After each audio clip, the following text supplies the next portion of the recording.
Hello and welcome to Real-Ationship Talk, the podcast hosted by yours truly, Teresha Young, relationship master coach, where we have open, non-judgmental, heart-to-heart conversations about love, self-love, self-care, dating, and relationships. And for this week's episode, I am being joined by the amazing Spooner State. Thank you so much. We have got Meshach, we've got Annabel here. Thank you for joining. Thank you for having us. Pleasure. Thank you for having us, Teresha. Thank you so much.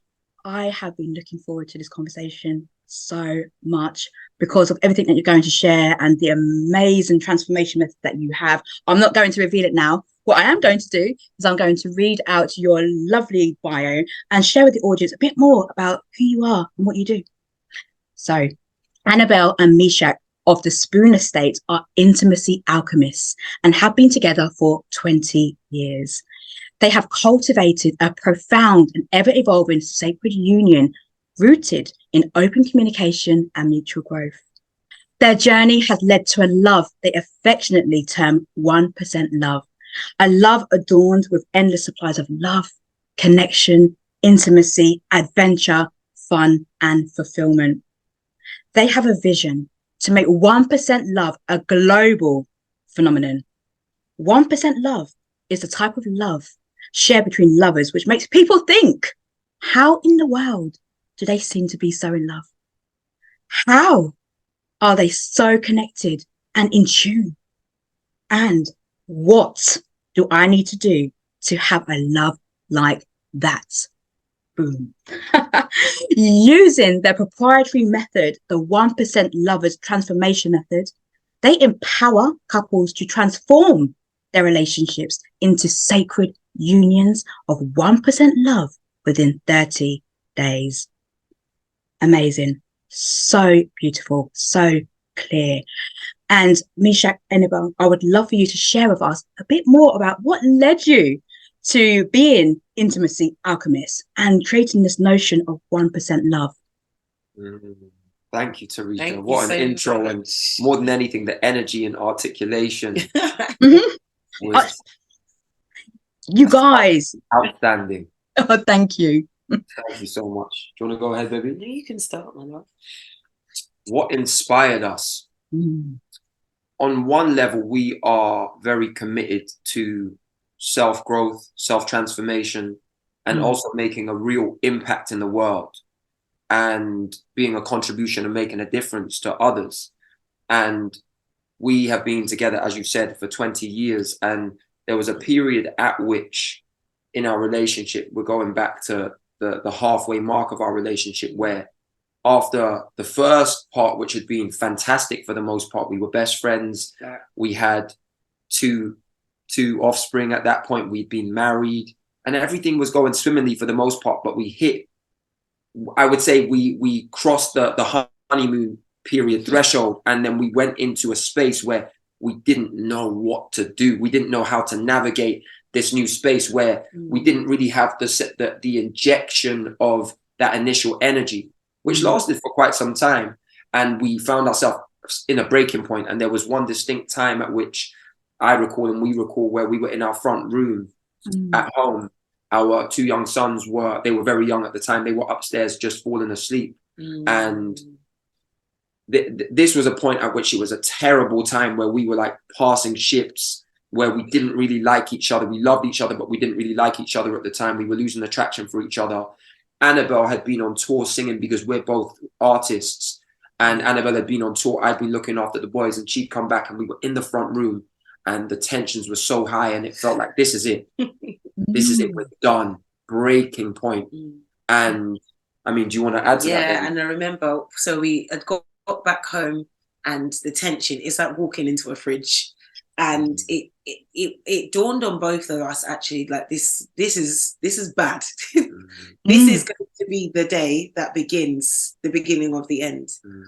And we exchanged some words, and I really had to sit with myself and think. And the first question that came to mind was, do I love him? And the answer was yes. So after that point, we had made a decision, which was, if we're going to stay together, it has to be different. So we started asking a lot of questions. what do we want our relationship to look like? Yeah. How are we going to communicate with each other? How are we going to view each other? What self-work are we going to do? And that was the beginning of the start of creating what we know to be the sacred union secrets, which are things that we wish people had told us a decade before, that would have cut out all the pain, the tears, the misunderstandings. We got a framework of communication. Yeah. We started building a foundation, which is the beginning of our sacred union secrets. And we started crafting and developing and playing and discovering, and we created this framework, which is what we give to people now. But we had to sweat and cry through it to get there. And we began the intimacy, we began the fun, we began the cultivation, and that was literally, we never looked back. And the next decade was literally bliss, cultivating our bliss. Yeah. And that's what we have now. And we realized that that's where we recognize and we're present to the 1% love. We were doing what 99% of people would have done to just call it a day. We were going above, we were going beyond, we were going wider, we were going deeper. And we were so much better for it. Yeah. And I'll say this, that harking back to what I was saying initially when I started explaining the journey and saying that we are committed to self-work and also to being a contribution and an impact in the world, we came to a point at which we're like, in order to be a contribution, or if we want to be a contribution, this is the best way in which we can be a major contribution. Yes. Is sharing what we've discovered and what we've curated for ourselves and what have enabled us to transform our relationship time and time again, in spite of the circumstances. We now need to share this with people. Yeah. And it's more than a mission, it's actually a commission. We feel like it's a divine commission to share this now. One that we did not want to take, because initially it's the magnitude of helping other people and then exposing our relationship. Yeah. But it was bigger than us. We wanted to have something that we could pass down to our sons. And then it became bigger and bigger and wider and wider. And that's now, to be of service in this way is an absolute joy. And it means that we get to share with people from a place of relatability, because we, thinking about that day is still visceral for us. We still we can feel the iciness. We can feel that, oh my goodness, from tomorrow, you're not my best friend. You're not my life partner. You're going to be something else. Wow. Yeah. So it's a joy to actually share what we've cultivated. So beautifully explains, because what I'm hearing there is that you are creating a legacy for not only yourself and your family, but also allowing people to create their own personal legacies when it comes to their lives, when it comes to their sacred unions too. And when you started to cultivate these new practices and habits in order to move your sacred union to where it is right now, looking back now, what have you identified that you weren't doing that led you to the point of that freezy, icy moment that you had? I would say everything. Everything. Everything. We were on a conveyor belt of honeymoon bliss for a long period, and it was a conveyor belt that was autonomous. It was automatic. We didn't need to do anything because we were in this space where it was just cool. We were just cool. We were best friends. We'd known each other for years. Everything was fine. Everything was fine. But then we realized you run out of love sometimes. And we got to the point where love wasn't enough.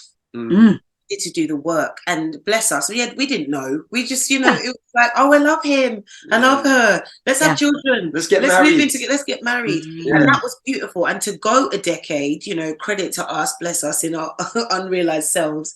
We did really well. But there's work. There's a work that takes place, and I think with a lot of relationships that we've seen, just from speaking to people, clients, and all sorts of things, we see that love isn't enough. There's work that needs to be done. We had to reframe who we are now versus who we're not. We had to make sure we were looking at each other for who we are now. We had to be intentional with our time with each other. We had to have a goal. We had to create all these things. We had to set ourselves up to win by being present, by doing the self-work, by cultivating, by building, by implementing, and being in action. That was the difference. And some of the words that you were jumping out there that can make relationships become quite stale and just going in the motion was, it's cool, it's fine. When you say those kind of words, it's just not very exciting, is it, when it comes to relationships and sacred unions? So it's that kind of language that we must pick up on to say, if things are just cool and just fine, it kind of means that you are still in that past situation of that previous world that you were, and not necessarily moving forward and having that growth work. So you guys are using the term sacred union.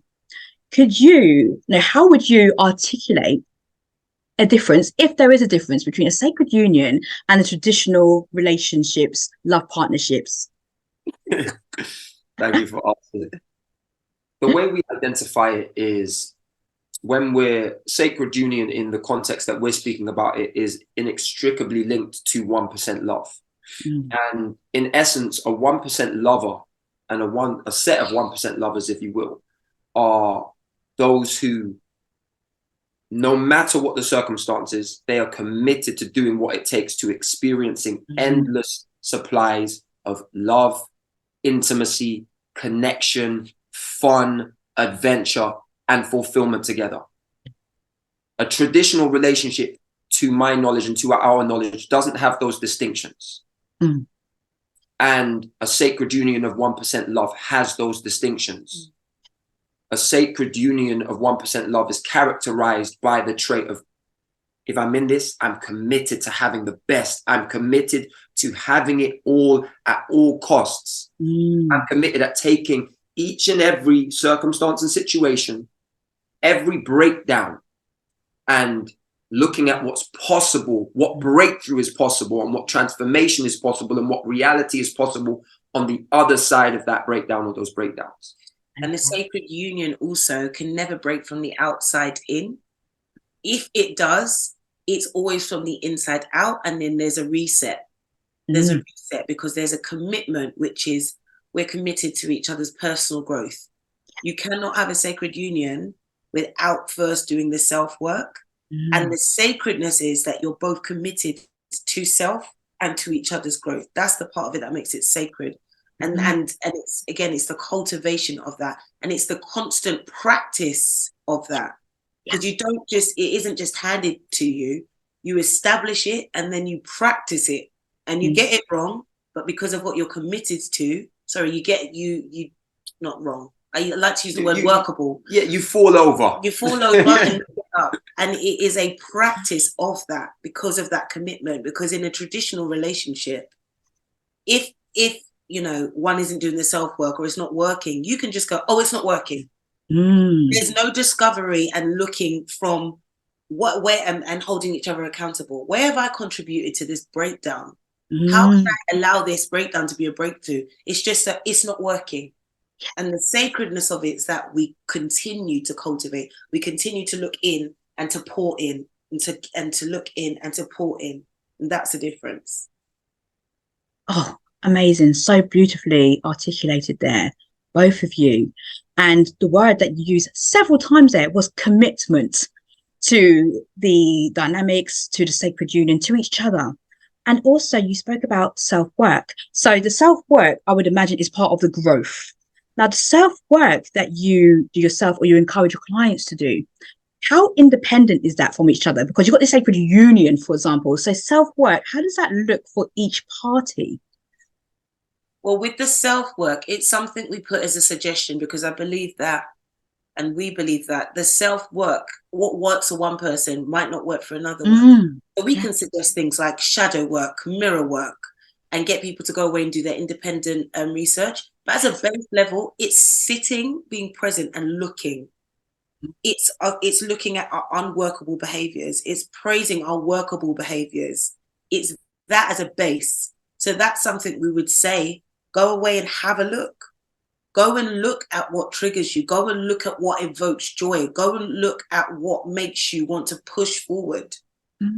And so that's as a base. It's sitting and being present with the self, because you take you wherever you go, and you're putting yourself into your sacred union. So it's sitting and looking at that, and then it's partnering with and because sacred union and 1% love is also a state of mind. You can be a single person and be a 1% lover, but when you're making that decision, to, you know, join with your other sacred, with your other 1% lover, then it becomes a two-hander. So that self-work, that self-reflection is imperative. Yeah. And I would say in the context of the self-reflection, accountability, ownership, and or responsibility play a massive role. What Annabel was talking about being introspective and thinking about your unworkable traits, your workable traits, your triggers, your emotions, how you manage them, how you control them, how you channel them. That takes a level of ownership and responsibility. Yes. And what I always say, and what we always say, is that if we can look at our entire relationship, let alone our life, as the result of us, what we have or haven't done, what we have or haven't thought, then we're in a much more powerful position to alter the reality that we're in. So as it relates to the self-work with Annabel, in my particular case, I have to, in order to be the best for this sacred union, I have to be the best version of myself. And the only way I can become the best version of myself is by taking responsibility for everything about myself. And we just want to really, we want to press the issue that it is a vulnerable space to be in. Oh, yes. It takes a lot of, you know, coming and saying, I was thinking this, and this is why. And sometimes I do this. It's that. And it's trusting, because we're committed to each other's personal growth, that, you know, Meshach's going to be a good recipient. We talk a lot in our sacred union and 1% love about being a good recipient. When your lover is coming to you to share something, at that moment, it's easy to crush them. You make the decision not to. Yes. It's also a practice of that, because especially when we get in our feelings about things, listen, the easy road is, well, you didn't, and why did you? And it's like, if that one space in the world that you're going to cultivate, firstly, inside yourself is safe, the second place is in your sacred union. So it's about being a good recipient and steward of the information that's being shared, and being committed to the growth is helping with the accountability of like, okay, how do we replace this with something? How do we transform? How do we alchemize? And that's where our intimacy alchemy comes in. What you're sharing there is a lot about open communication, which is what you shared, and as part of what you do and how you do it effectively. And a couple of things that you were talking on that I would really like to delve into a bit more. So, Annabel, you said about the whole vulnerable space there and doing the shadow work. Actually, for people who are listening, they might want a little bit of an explanation as to what shadow work might look like, because that might not be a familiar term for some people. No, fully. That's such a great point to raise. Shadow work is essentially looking in at the darker side of yourself. It's looking at all the things, I guess I always say, literally, that cast a shadow.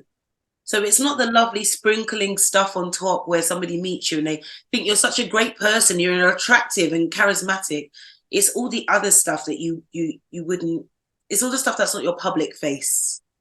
It's how you deal with your emotions. It's how you deal with your temperament. It's all of that stuff. And it's looking into it and seeing where it serves and where it doesn't serve. And it's specific strategies to challenge those things and to consolidate those things and to change those things into things that you're going to help, that are going to help on the overarching face. Yes. So it's that deep inner work. It's that deep inner work for those things that nobody else sees. It's that it's challenging all the things you're alone with at night. Yeah. So in addition to that, looking at the root causes. Yes. What is stimulating and or triggering your responses or your reactions to the world? We need to go back to the root. We can't look at the cobwebs. We have to, quote unquote, remove the spider, as it were. Yeah.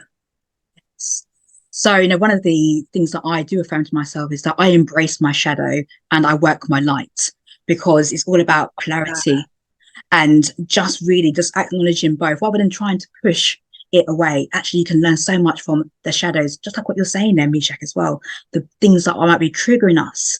So when you do encourage people or you make suggestions to do this deep inner work and self-reflection, what are some of the maybe fears and objections and triggers, the common ones that you find people are coming up with that might be actually blocking them from having that sacred union? Great question. That's such a great question. The first thing is unworthiness. Some people, and I'm talking about us as human beings, don't feel worthy of having this love that is safe and fun and vulnerable and will encourage their growth. They don't feel, if they really look, they don't feel what, and that could have come from, these things start from, being a child and not being allowed to play with a certain amount of children, or not getting, the words of affirmation from our parents. So then we bring that into our present tense, and that feeling of, well, actually, I don't think I'm worthy of that. So we self-sabotage.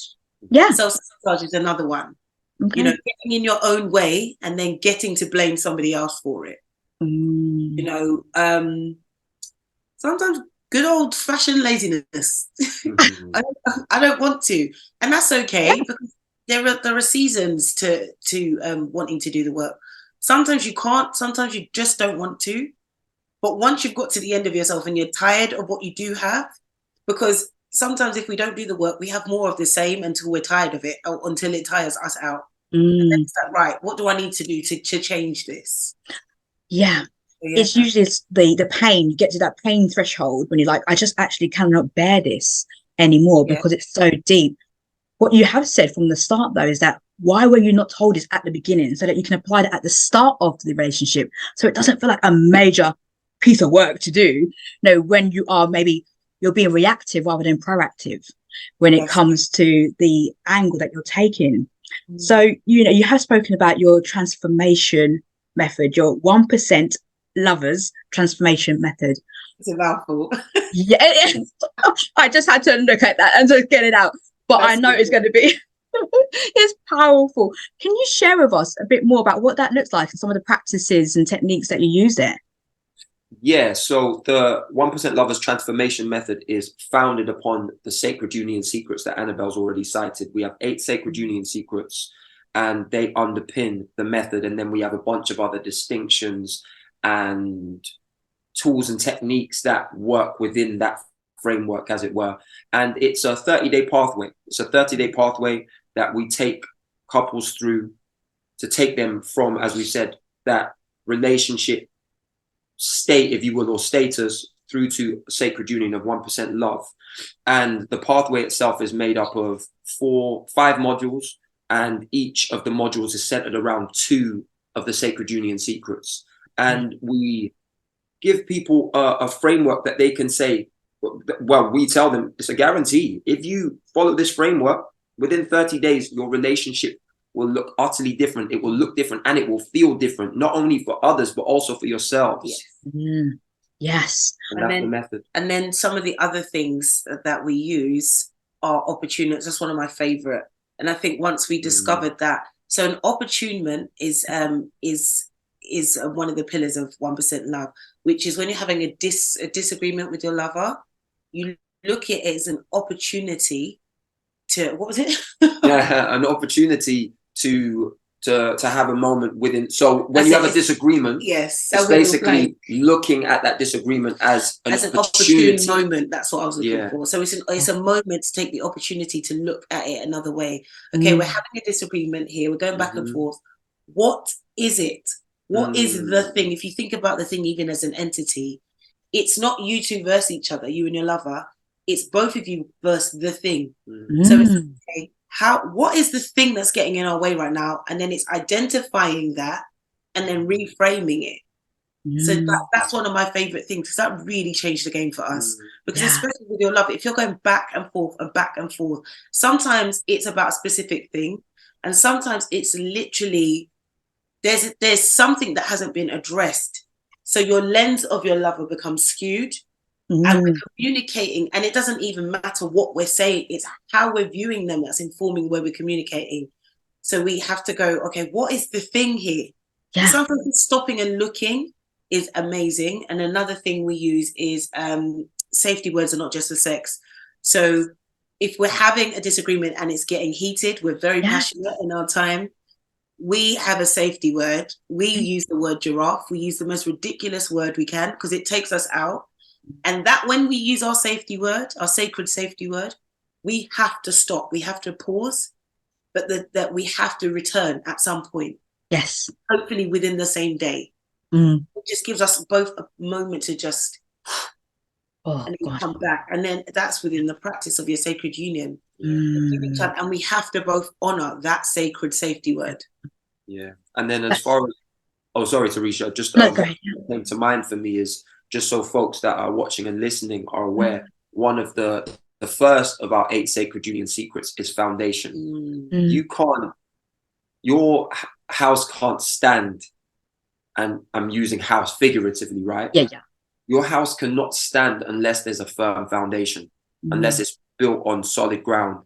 So foundation in this context is identifying your values, your needs, your desires, and being clear on your commitments. If you're not aware of what your values are, and by values, we simply mean that which is important to you, that at the core, which is important to you, which is ultimately your inner compass. If you haven't identified those values, each of you, and then your values don't harmonize, it's going to be very tricky to have a sustained relationship, and also a relationship which is a sacred union of 1% love, because at some point or other, those values, if they haven't been identified and harmonized, if you will, they will come up, and your relationship will start to hit a breaking point. It will start, you'll start to have the breakdown. And if you don't have these other distinctions, as it were, i.e. sacred union secrets or other distinctions, when that breaking point comes, if you're not committed to the discovery, it's going to be so painful. And that's what we're speaking from experience. Yeah. Now we have a foundation, and that's the fun bit.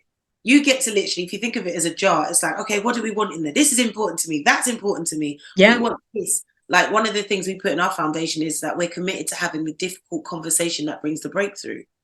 So it's not that these things are not going to come. It's just how we deal with them. We've chosen that we're going to deal with them head on, and we're going to have the difficult conversation. Babe, I need to talk to you about this. I don't like this. I've been feeling like this. Okay. Yeah. Practicing being a good recipient. Sits, listens, lets me land.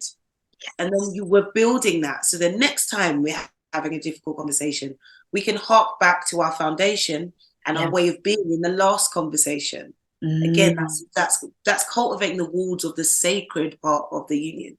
Yeah. And a key thing that's stepping out for me right now is that word safety as well. Because when you can cultivate that environment where it's safe for you to be vulnerable, it's safe for you to share, you know that your partner is going to be a recipient of that information and be able to come back and respond in a way rather than reacting. Is that how can you respond in a way that is showing that you truly listen and you're reflecting and you hear that person and you see that person, you feel that person. It's so super important, because like what you were saying, Annabel, that sometimes what we might be arguing about, and we can have conflicts, and being in a sacred union is not necessarily about the absence of conflicts. I think that's probably quite an unrealistic expectation to have. It's how we navigate it, it's how we respond when it does arise. And when you were talking there, like sometimes what we might be having that conflict about, when we sit down and say, what is the situation? It might not even be this situation. It could even be something that happened a little while back. It might even be something that's not related to 100%. So many times that is true. Isn't it? And when we actually sit down and say, so what's the facts of the situation? Actually, I've had a really bad day at work, and that is impacting on our dynamics here. So you separate the fact from the story that we start to create around it and really do that exploration work. It's so powerful. And when you were talking about your safety word being giraffe, and also coming back, like having that commitment to each other, to come back to each other at a point, and hopefully it's the same day, but it's having that boundary and having that, I guess, that clarity on what that looks like for each person. So again, something that I was noticing that you were saying there, Annabel, is the use of I statements when you're talking, like, I feel a certain way, I've noticed, rather than you've done this, or that finger pointing. That was such a big one, even for myself, because Meshach's very in his head, and I'm very in my heart, and you're in your head. Yeah, on some level. On some level, and it switches around sometimes. So that you in that first decade, that was so rife and it was exhausting. I think the moment I realized and taking ownership, because it's very difficult when you're self-righteous about what is causing you pain. And it does become about them. But then what we realized is there are actually two of us in this union. So even if 80% is on one side and 20 is on the other, for my 20%, how am I contributing? And there's a liberation because you're partnering within your sacred union to find this thing. We're looking for this spider so we can get rid of these cobwebs. We're looking for it. And it means that I have to sit with, okay. And it's like, no, how am I feeling? What am I feeling? And how am I acting based on what I'm feeling? And then sometimes, like you said, it is like, oh, this just reminds me of the first time, or the way this person spoke to me today on the way to work. And now your tone is bringing that to my mind. Yeah. I'm in defense mode. It's all of those things, and it's discovering that. It's discovering, and some things can be quite legacy. When you were speaking earlier, something that came to me as well was attachment styles, for example, and the way in which we were, raised as children by our parents and our caregivers, and how that could also impact on the way that we behave and navigate our relationships growing older. And something obviously that changed for you guys, from when you met to maybe 10 years in, was your beautiful sons that came into your world. So do you feel, in what ways could parenthood have impacted on the dynamics that you guys had? Did you reflect on that and see any differences? Goodness. In what way did parenting impact? I think first and foremost for me, in that period where we started to plummet, if you will, I didn't communicate my feelings, my desires in any way, or very clearly at the very least. And the reason why I'm saying that is because I'm someone of vision. I'm someone that has a grand vision for life. And I'm someone that is very passionate about and very optimistic about manifesting that vision, or those visions, if you will.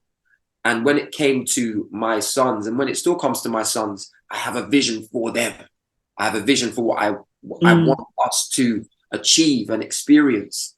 And going back to the point about me not communicating in the most conducive way at all, is I had all these visions and I was running away. I was running forward, running ahead. No, but we got to do this because this is going to do this and we're setting up. But I'm not taking Annabel on that journey. I'm running ahead and I'm doing it for my sons and I'm doing it for my wife. And I've got this major why, but the why itself is actually pulling me away from my wife. It's preventing me from let me retract that. Actually, it's not preventing me. I'm not seeing that there needs to be a marriage between the communication and the why, and that we need to actually hold each other's hands whilst attempting to quote unquote attain the why. So as it relates to your question about parenting, how is it affected? Well, my passion for my sons, my desire to give them everything without me actually doing it with Annabel, partnering with Annabel to achieve that, a chasm started to grow. And it can always grow. There's never a point that we're going to be not subject to a chasm grow. And this is why we talk about this relationship or this sacred union being a practice. Every single day you're practicing it, you're getting better at this, because there's always going to be an opportunity in this life with the storms, etc., etc. There's always going to be an opportunity to miss the mark. Yes. So I would say that in answer to your question. Yeah. And the other thing is, much with parenthood, another thing we say as part of 1% Love is, with every season of yourself, bring your lover along with you. So that's not even necessarily just parenthood. That might be, in this season now, I'm practicing boundaries. I didn't grow up with them. So this is this season. And what can happen is, if you don't communicate with your lover is in love with the last iOS version of you. And that's how you get people going, well, I don't know them anymore. Yeah. They changed. Yes, of course they have. Yeah. We can't go through life being the same. The only thing that that doesn't change, I think, are our eyeballs. That's it. Everything else is going to change. So it's like we have to consolidate. Like, do you know what? Right now in this season, I feel like I'm this, and it's communicating. And at that, that first decade we were changing at a rapid rate, and we were not communicating. We just weren't. So we did get to the point where it was like, who are you? Yeah. And then that journey to leave that person is easy because you don't know them. You know the last person. Yeah. This person, you're like, okay, you look like the person, but I mean, I don't know. Yeah. Yeah. So it is that communication. It is that communication, and it's being okay, know that the season's going to come. So in this season, it's our first time being parents. In this season, it's our first time being parents to our children being 6, 7, 8, 9, 10. In this season, it's our first season, being more confident with what we want. It's that, and it's keeping that, it's practicing that communication and bringing your lover with you into the new iOS. Do you know what I mean? And it's so important. I love that. Like, I prefer version 2.0. This 5.0 ain't working for me. So it's like what you were saying then, Meshach, is going on your own, maybe individual journey, and not giving the invitation to Annabel to join you along that journey and have that communication about what that journey looks like. And something that when you were speaking now, I thought, well, that feels very masculine, typical masculine energy, basically what you're saying, and you're stepping into that role. Now, I'm not sure whether this forms part of your transformation method, either directly or indirectly. Would you say, how important would you say it is the marrying of masculine energy and feminine energy, if you guys are both into that concept or notion, into having that sacred union? Yeah, it's a great question. It's so wonderful because there've been a handful of clients that we've had, and that has come up. So there are times where I absolutely operate in my masculine, and Meshach operates in his feminine, and it's one of the things about us individually that I love, that ability to move between. And for me, it's refreshing. It's refreshing, especially to see that in the man I've chosen to walk this life with. But they work in tandem within ourselves, first of all, because you cannot go your whole life operating in your masculine. At some point, you're going to burn out, and you cannot go your whole life operating in your feminine. At some point, you're going to miss a lot of things. So it's about working and playing with flow, being present to flow and dancing with that, and knowing where I need my feminine to come to the fore whilst my masculine holds the fort, and vice versa. It's about being very present with where each needs to show up, where I need to be soft and still and listen, or where I need to be firm and to move forward. So it's that, and the two exist within ourselves, and we work with those within our sacred union. And it's like knowing where to give space to lead and space to fall back. And it's that play, it's that constant play and flow. And I'd say this, that just to keep it really simple, not that wasn't simple and beautifully articulated, but for anyone that isn't aware of what masculine and feminine mean in practice. Yes, explain it. Yeah. We're talking about will and emotions. Yes. We're talking about the marriage of the will and the emotions. The order and then the construction. Yeah, we're talking about your willfulness to achieve a thing, and then the emotions, marrying your emotions with the willfulness to achieve that thing, so that you can have balance. I can't be so willful, so driven, so determined without being able to be emotive. And I can't be fully emotive without having a willfulness and a determination to control my emotions. And one of my favorite quotes is this, that emotions make wonderful servants, but terrible masters. He says that to our sons often. Right? That's a powerful quote. Right. That's the will and the emotions, right? The will, you house your emotions within the will. Your will, your determination, your overarching paradigm of life, right? So in simple terms, it's about the marriage and the will of your will and your emotions. I love how you've broken that down. And when you use that, just come to me as well. Will starts with W. Emotions, E. The marrying is the we. It comes, Oh, let's trademark that one. So we come collaborate and trademark that together. Come on. Come on, that's beautiful. That's what has come. It's the we, it's the will and it's the emotion. It's come together. And that was so, magically articulated there between both of you, because it is the marrying of those two energies and knowing how to dance and be in flow and to embrace both of those energies when it comes to the dynamic. Something I have heard you both talk about, and I want to make sure I get this right, soul gazing. Yes. Soul gazing. Can you explain a bit more about that and how that works? Because it sounds so beautiful. Soul gazing is beautiful. It is wonderful. It's got its roots in Tantra, which is, the more sensual, sexual side of connection and intimacy. But it's ultimately sitting with your lover. And you can do this in the mirror of yourself as self-work. And you sit, and the way we do it is we started off with a minute or 5 minutes? Probably a minute to begin with. We started with the minute. Just and to get comfortable with sitting in that space. And you sit with your lover and you just gaze into their eyes. You stare into their soul. And you just let whatever's there be. And sometimes it means that you might cry or you might just take them in. But you do that and you're almost energetically kind of cleaving together. So you just sit and it's just intimate time. You don't say a word.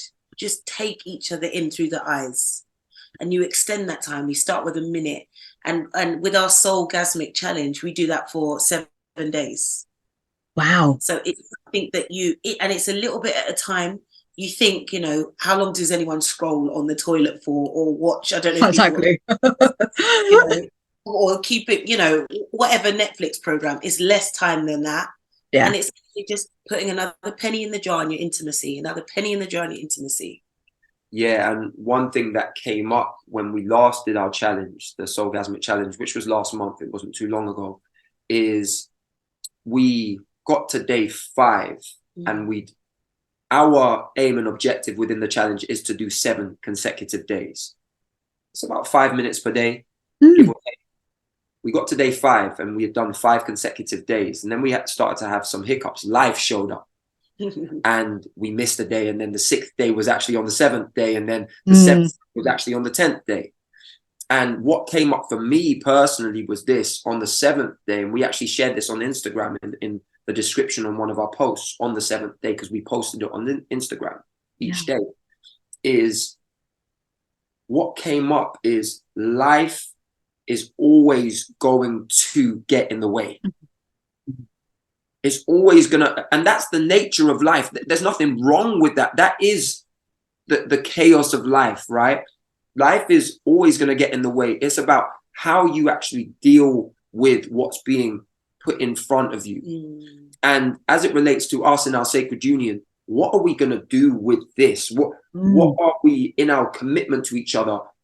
There's something happening here. There's a disruption, and it's for a reason. It's to show us something. It's to teach us something. Yeah. What is it that we can learn from this? So we learned in that Soulgasmic Challenge that actually sometimes you're not gonna get to do things at the opportune time. You're not gonna be able to do things according to your plans, and that's actually all right. The question is, are you committed to each other, and are you committed to seeing what the lesson is? Yeah. Because there certainly is a lesson, and what's on the other side of that lesson is just, again, a completely new dynamic in your relationship. Yeah. So what I'm hearing, what you're saying there is obviously life's going to get in the way, because life is life. We're lifing, right? It happens. Now, would you still say that there is magic in crafting consciously time for each other? So, for example, you may say, because it's a practice and it's a daily practice too, would you say there is magic and beauty in saying, no, we're going to allocate this time, ideally, we've got some flexibility in the evenings to maybe do that soul gazing, or to actually sit down and have that evaluation. What's been working for us today? What's not worked so well for us today? Would you see that there is still value in doing that?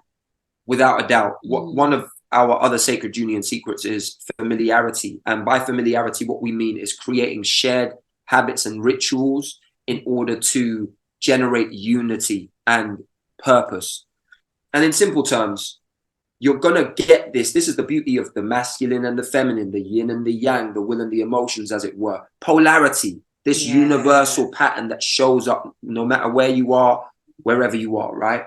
Is you're going to have the need for rituals, you're going to have the need for habit formation, and you're going to have the need for spontaneity.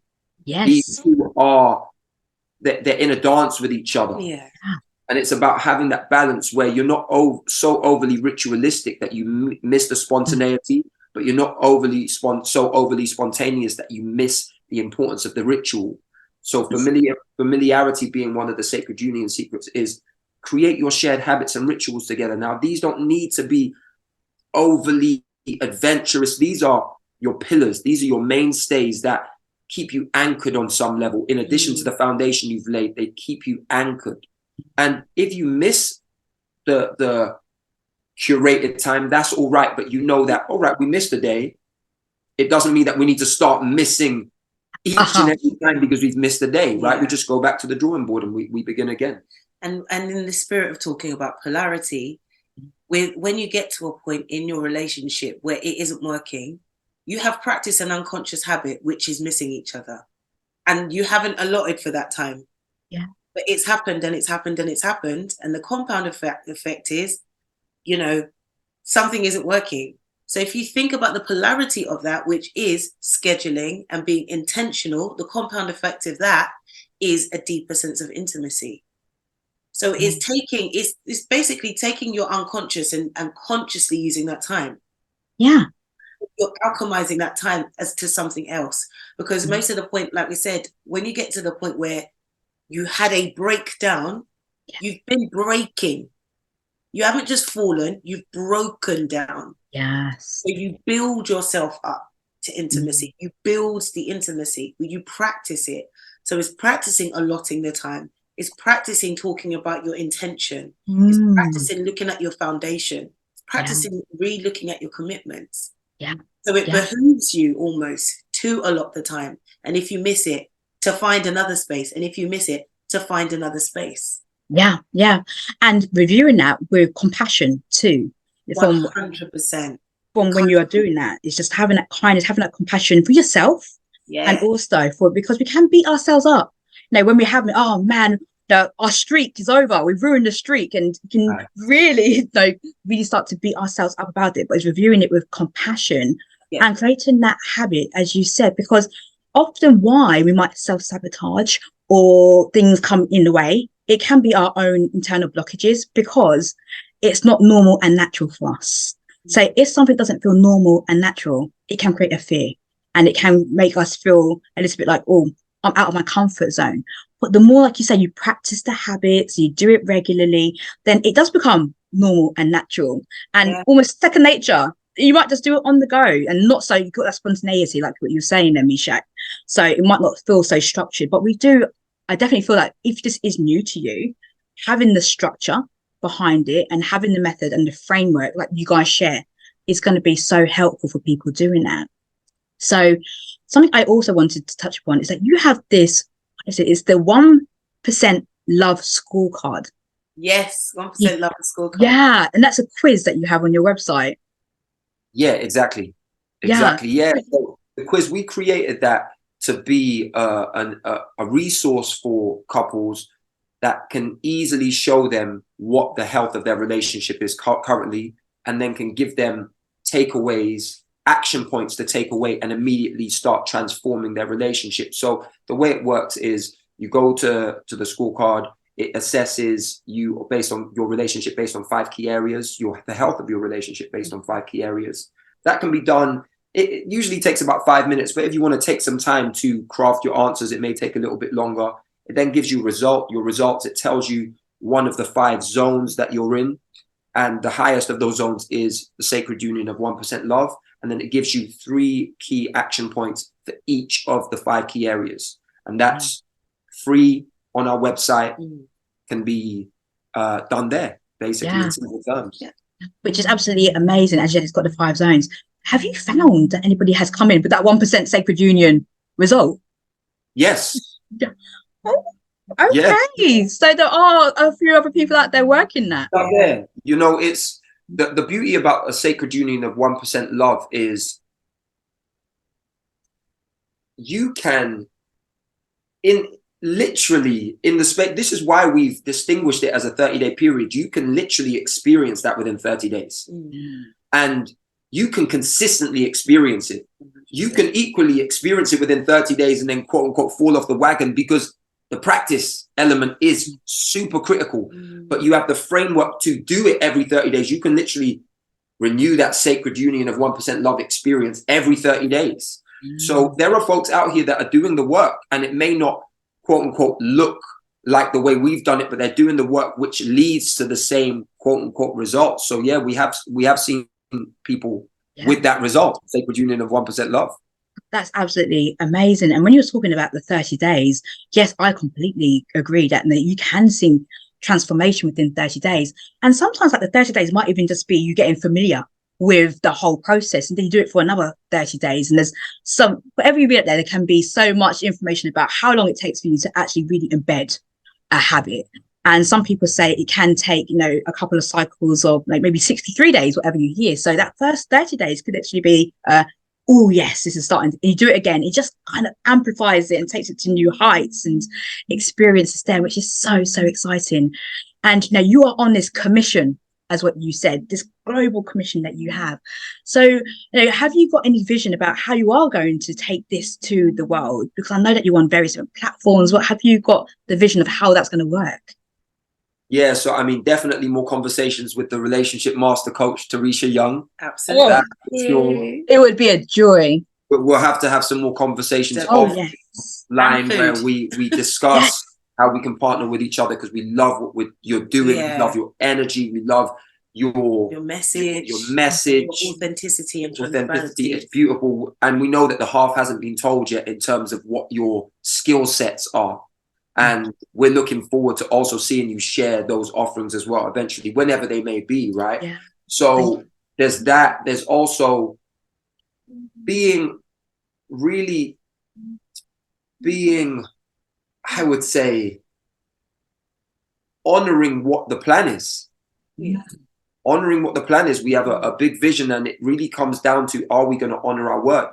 And the answer is an absolute yes. We want to be anywhere and everywhere in the sense that we want this message, this distinction of 1% love to be a term that people use and they say, wow, yes, I have a 1% love. I'm in the quote unquote 1%. Yeah. I do what the 99%, or we do what the 99% don't do. And that's not to finger point, but it's to congratulate ourselves and celebrate ourselves. We want to create that blueprint cup going forward that will outlive us, because I think when it comes to sacred unions and relationships, none of us have got lessons. We both come from two very hardworking single mums. We didn't have any examples in our peers. So we know before we'd even, established the Spoon Estate. Yeah. If someone could just give us the manual, then it's like, oh, great. So we can just go to this. That's what we want to give to the world. And we'll find that through speaking to incredible pioneers like yourself and connecting with all these pioneers across the world and just getting the message out. We do really want 1% love to be a global phenomenon, because the world needs it. The world needs it. And we know that this was just meant to be for us and our sons. But we've seen the bigger picture, and we just hand deliver that out. Just like, and the world, be ready to receive it, because it's powerful. I'm excited for your commission, because it is absolutely going to be transformational to people. And thank you so much for your acknowledgement for what I do too. And I fully acknowledge you both. And we have talked about the Spoon Estate. Have we gone into details as to what is the history behind that name? So there's two things, and I always laugh about it. So in our home, we have got a thirst for order, because we're creatives, we're musicians as well by trade. So everything's a little bit like this. We're a family. So we're like, right, we need a folder with all of our personal affairs in it so that we know what's in there, from bills to, the boys, what they're going to be doing. So we needed a name for the folder, and our surname is Spooner. So we're like, we need something for the Spooner Estate. Yeah. So that's basically the name behind it. Yeah, so that and then we know. also state being, I'm a real avid, passionate, what would you say, like etymology buff. The study right? of words. The study of the history and origin of words. And state is also synonymous with status and or condition. So what is the condition of the Spooners? The condition of the Spooners is 1% love. That's what the condition of the Spooners is. That's what the status of the Spooners is. That's what the state of the Spooners is 1% love. I love that history. I love the why behind the name. It's so important. And I'm sure that's going to resonate with so many people who listen to that. And to be part of this really elite 1%. Oh, gosh. It is an elite exclusive place to be, because as you said, the 99% of the people are in the it's okay, it's fine, it's cool kind of position when it comes to the dynamics. And it's just so much more.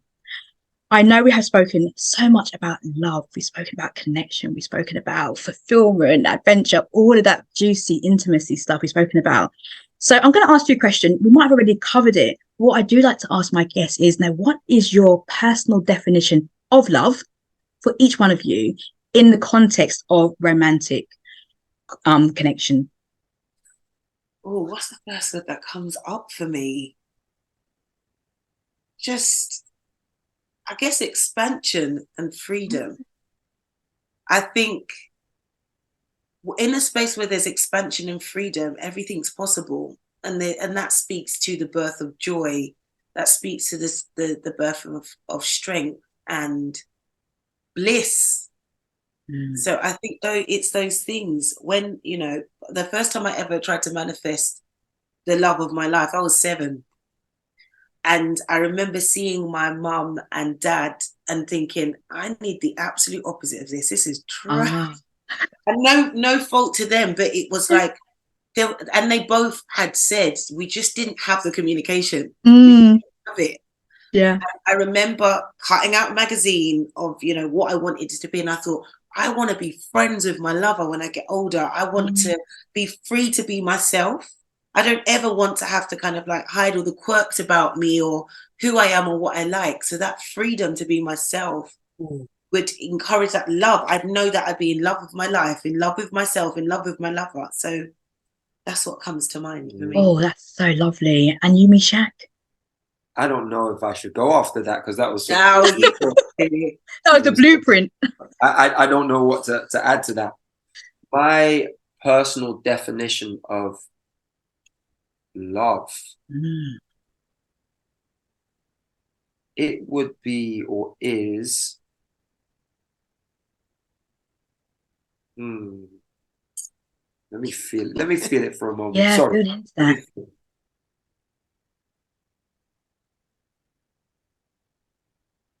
I think I've already said it, and it really is right. I want, as it relates to Annabel, I want her to be happy no matter what. I want her to be happy no matter what. I'm committed to her happiness. It doesn't matter where she, quote unquote, gets her happiness, as long as she gets her happiness. If her happiness is from a source that isn't me, my commitment is that she's happy. And that really comes from me seeing many moons ago that Annabel doesn't belong to me. And vice versa. And there is a belonging. Certainly there is. We've committed to each other, so there is a belonging. But in the context of polarity, there's the other side of the coin. She doesn't belong to me. She came here to have an experience, to this planet to have an experience in this epoch of time. And she's going to leave, and she's going to go on another journey. And she's chosen to have this experience here. And I want her to be happy in that. I'm committed to her being happy. So I would say that. Oh, so each individual definition's there, and so equally powerful. I love that. Thank you so much for that share. And just the energy of freedom came up for me when you were talking there. When you sum it up in a way, it's that freedom of expansion. It's a freedom for Annabel to choose her source of happiness, and for her to be happiness, and a freedom for you to allow that, for that to happen. It's just such a beautiful, beautiful energy. Thank you so much for that share. So powerful. We are going to be bringing this wonderful conversation to a close. I've enjoyed every single opportunity that we've had in this conversation. Yes, I've enjoyed it so much. It's been wonderful. It will be such an honor if you could share with the audience one key takeaway that can help them on their journey of love, life, and relationships. Yeah, should I go? You can do it together. Ready? 1, 2, 3. The grass is greener where you water it. Yes, wrinkled it right there where you water it. That's powerful. That really is. And so true. I love that. I love how it's so harmonized as well. But I thought you were going to sing it, actually. I thought you were going to go into music and a beat. I was about to, should I beatbox? Next time. Yeah. Oh, boom, boom, boom, boom. And you can just, Yes. we can do it. We can kind of like collaborate on that aspect. We got that next time. Oh, so amazing. Where are you hanging out? Where can the audience find you? Have you got any events coming up? Or yeah, please share. Great question. We are primarily on Instagram at the moment. We are on other platforms, but we're on Instagram. That's where most of our time is spent.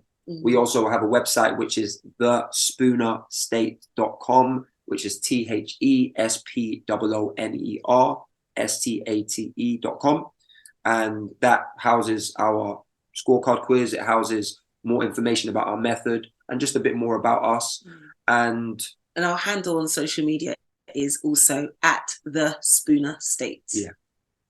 Remember that there is a "the" in front of it, so do remember to put that there too. Very important. Oh, well, you are hanging out in all of the important places, which is fantastic. I will thoroughly encourage people to follow your work, to connect with you, because what you have is absolutely exclusive, is magical, and there are not other people, I would say, in my experience, doing what you do. So there's no comparison here. So do make sure that you reach out to Meshach and Annabel. Again, thank you so much, both. I've really enjoyed this conversation. I know it's going to value every single person who listens to it in some way, shape, or form. So again, thank you so much. Thank you. Thank you so much. Much love.